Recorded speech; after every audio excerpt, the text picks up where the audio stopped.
Breaking news చూస్తున్నాం. Political ఎంట్రీపై మరోసారి clarity ఇచ్చారు వంగవీటి రంగా కుమార్తె ఆశా కిరణ్. వంగవీటి మోహనరంగ వర్ధంతి సందర్భంగా డిసెంబర్ 26న విశాఖలో రంగనాడు పేరుతో భారీ బహిరంగ సభ నిర్వహించబోతున్నారు.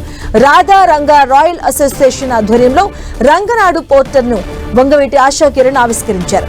తాను ఎటువంటి రాజకీయ నిర్ణయం తీసుకోలేదన్నారు ఆశా కిరణ్. రాధారంగా మిత్ర మండలి తరపున పనిచేయడానికే వచ్చానన్నారు. ఏ పార్టీతో ఇప్పుడు తనకు సంబంధం లేదన్నారు.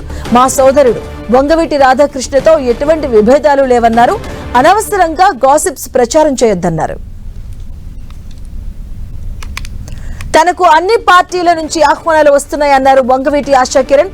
భవిష్యత్తులో రాధారంగా మిత్ర మండలి సూచన మేరకు నిర్ణయం తీసుకుంటానని చెబుతున్న వంగవీటి ఆశా కిరణ్ తో మా ప్రతినిధి రవిచంద్ ఫేస్ టు ఫేస్.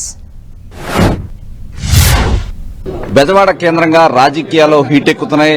ఏదైతే ఆశా కిరణ్ వంగవీటి ఆశా కిరణ్ రాజకీయంగా యాక్టివ్ అయిందనే ఒక ప్రచారం జరుగుతుంది. రంగా రాధా మిత్ర మండలి పేరుతో కార్యక్రమాలు చాలా స్పీడప్ చేసింది ఆశా కిరణ్. ప్రస్తుతం ఆశా కిరణ్ మనతో ఉన్నారు.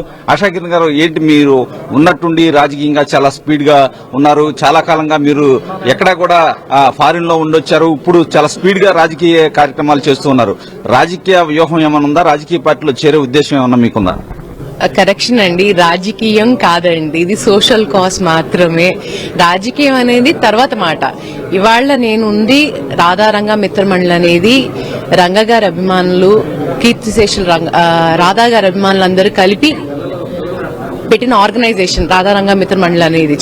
నా మోటో ఏంటనంటే వీళ్ళందరినీ ఏకదాటిగా తీసుకొచ్చి ఒక టీం వర్క్ కింద చేద్దామని చెప్పి వాళ్ళకి ఒక రికగ్నిషన్ అనేది తీసుకురావాలి, ఒక ప్రాపర్ ఆర్గనైజేషన్ కింద ఫామ్ చేయాలనేది నా కోరిక. సో దీనికి రాజకీయానికి సంబంధం లేదు. ఎందుకంటే రాధారంగా మిత్రమండలిలో ప్రతి కులాల వాళ్ళు, మతాల వాళ్ళు, ప్రతి పార్టీల వాళ్ళు కూడా ఉన్నారు. మీ తల్లిగారు రత్నకుమారి గారు 2 సార్లు ఎమ్మెల్యేగా చేశారు. మీ బ్రదర్ కూడా ఒకసారి ఎమ్మెల్యేగా చేశారు, రాధా గారు. వీరు కూడా మీ తండ్రి ఆశయాల కోసం వారు కూడా కృషి చేశారు. చాలా కాలం నుంచి ఆశా గారు రాజకీయాలకు కావచ్చు ఈ వ్యవహారాలకు దూరంగా ఉన్నారు. సడన్ గా రావడంలో ఏదో రాజకీయ కాంక్ష ఉందనే ఒక ప్రచారం అయితే జరుగుతుంది.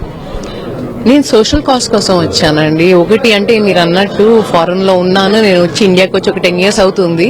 సో ఇక్కడే ఉన్నాను, ప్రస్తుత పరిస్థితులన్నీ చూస్తున్నాను. సో నాకు ఒక ఏమంటారు, ఒక ఇది ఉంది, బయటికి వచ్చి చెయ్యాలి. ఎందుకంటే చిన్నప్పుడు రంగా గారు నా చేయి పట్టుకుని నడిపించారు. ఆయన ఎలా వర్క్ చేశారని నేను చూశాను, ఆయన ఎంత ఆదరించారని చూశాను. ఎంతో వేల మంది ఇంటికి వచ్చేవారు, రోజుకి 100ల్లో వచ్చేవారు.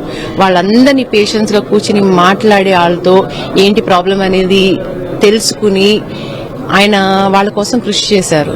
సో ఆ స్ఫూర్తి అనేది నా మైండ్ లో ఉంది. అంటే మీ బ్రదర్ కావచ్చు, మీ మదర్ కావచ్చు, మీరు ఈ విధంగా స్టెప్ తీసుకోవడం పట్ల వాళ్ళు ఏ విధంగా ఫీల్ అయ్యారు? వారితో ఏమైనా చర్చించారు? వాళ్ళు ఎప్పుడూ నాకు సపోర్ట్ కింద ఉంటారండి. ఎలాంటి విభేదాలు లేవు. నాకు ఇంకా వంగవీటి ఫ్యామిలీ నుంచి కూడా ఫుల్ సపోర్ట్ ఉంది. ఎలాంటి విభేదాలు లేవు.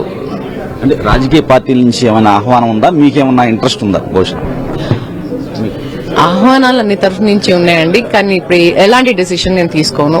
అది క్లియర్ గా చెప్తున్నాను. రాజకీయం గురించి నేను ప్రస్తుతం ఎలాంటి డెసిషన్ నేను తీసుకోను. ఓన్లీ సోషల్ కాజ్ మా రాధారంగా మిత్ర మండలి టీమ్ ని స్ట్రెంగ్తన్ చేయటం అనేది నా ఫస్ట్ టాస్క్. 2029లో మీరు రాజకీయ పార్టీ నుంచి ఏదైనా రాజకీయ పార్టీ నుంచి పోటీ చేసే అవకాశం ఉందనుకోవచ్చా? రాజకీయ డెసిషన్ ఏమైనా తీసుకుంటే మా రాధారంగం మిత్రమండలి పాత సభ్యులు ఉన్నారండి, మా నాన్నగారితో పనిచేసిన వాళ్ళు ఆల్రెడీ చాలా ప్రపంచాన్ని చూశారు, రాజకీయాన్ని చూశారు. వాళ్ళతో సలహా సూచనలు చేసి వాళ్ళు ఏదైతే నాకు చెప్తారో దాని గురించి ఆలోచించి ఏదైనా డెసిషన్ తీసుకుంటాను ముందు. ఒకవేళ రాజకీయ డెసిషన్ తీసుకోవాలి అని అంటే అది. థ్యాంక్ యూ అండి ఆశా గారు. ఆశా గారు చాలా స్పష్టంగా చెప్తూ ఉన్నారు, తన తండ్రి ఆశయాల సాధనకే ముందుకు పోతున్నాను. రంగా రాధా మిత్ర మండలి ద్వారా అందరినీ ఏకం చేసి వారు ఏవైతే ప్రజల కోసం మంచి పనులు చేశారో అవన్నీ కూడా కంటిన్యూ చేస్తాను.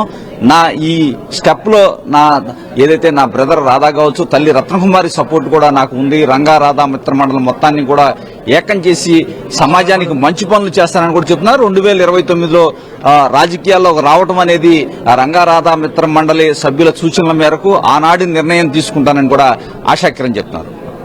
కెమెరా పర్సన్ గౌతమ్తో రవిచంద్ర టీవీ, విజయవాడ.